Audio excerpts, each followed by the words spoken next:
পৃথিবীতে এমন কোনো মানুষ নেই যাদের ফুল অপছন্দ। ফুল সকলেই পছন্দ করে, কিন্তু কাজে কামের ব্যস্ততায় কখন আর ফুল গাছ লাগানো হয়ে ওঠে না। তো এখন আমরা ছাদ বাগানে এসেছি, আমরা কিছু ঘাস ফুলের কাটিং করব। এই টবটা আমার অনেক আগেই লাগানো ছিল, আর এটা ছিল অনেক আগের একটি পুরনো গাছ। আমি যখন মেসে থাকতাম তখন এই গাছের একটি মাত্র ডাল আমি এনে মেসে লাগাইছিলাম।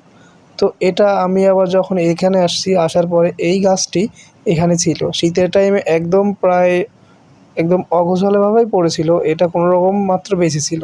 তো একটি মাত্র ডাল তুলে আমি লাগাইছিলাম এই টবে। তো এই টবে আজ অনেকগুলো গাছ হয়েছে। সেই ২টা ডাল লাগাইছিলাম, তো ২টা থেকে অনেক বড় একটি গাছ হয়েছে।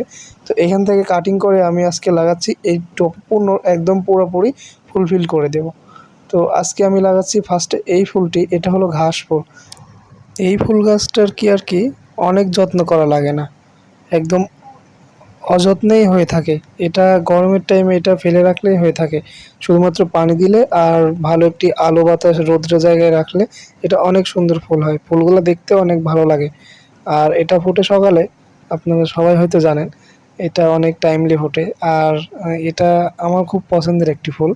কারণ হচ্ছে এটাতে যত্ন করা লাগে না, কিন্তু ফুলগুলো অনেক দেখতে সুন্দর।